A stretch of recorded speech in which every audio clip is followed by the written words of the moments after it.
My name is Lottie. I'm a police officer at MPAS London and we fly the EC145. So we are an airborne asset that can assist over London with anything that you need us to help with. Tactical contact made and is running southbound Fife Road. So I think quite a lot of the bikes and sort of mopeds, they're quite nimble, so when you have officers in cars chasing them, pursuing them, if they go down alleyways, building lines, parks, anything, walkways, those sorts of things, they obviously can't follow them. That's the best thing about us, is that we're airborne and we can follow them. We can then track them and then get units towards them. So from the ground here, if we get a call, we can get going. We'll probably be over Charing Cross in about 6.5 minutes. Obviously the southern borough is a bit longer, but we do try and stay airborne for as long as we can so that we are easily accessible to any borough. We can get somewhere anywhere between 3 and 4 minutes. So the front seat TFO, who sits in the front left, they use the camera to gather evidence and things like that. They're also our primary navigator, so we use Met Geographia's or Collins books, as they are now, to lift out of here, and before our mapping systems are fired up, the front TFO, it's their role to navigate us to where we need to go.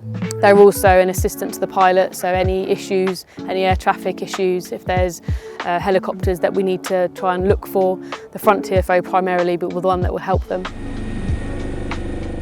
The rear seat TFO is our tactical commander. They are in control of everything the aircraft does, down to what job we go to, what we prioritise.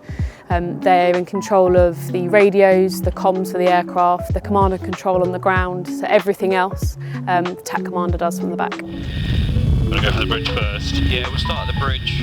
We do have a thermal camera on it. We have a wide angle lens and then a spotter scope, a narrow angled lens.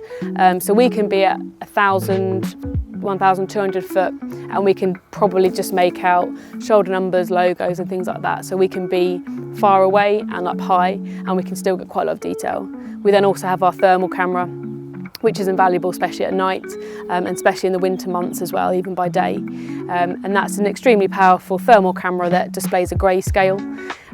Black can be hot or cold depending on how we set it, and it goes all the way through to white.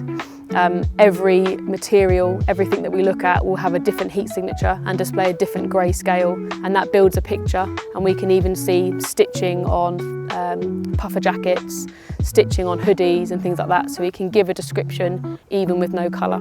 It's over 20 years old, but it's still, I think, one of the best things that we have. Pursuits, I think, is our bread and butter. I think we give a good insight to the control rooms and the TACADs to what we can see, and gives them a good idea of tactics and risk and things like that. I'd like to think that if we can see them on our thermal camera, we're going to get them. They do try and hide, they do try and pretend to be trees, and you know, they try and like go round the trees as we come round, and it's just silliness. We can still see them. It's heat, it's not light, so they'll have to do quite a good job to get away from our thermal cameras, and we do generally, when we have them, we do generally keep them. On the right hand side, New Bond Street. Standby's come off, come off. Yes, received, one detained, many thanks. He's just about to be searched, so we've recovered multiple phones on him.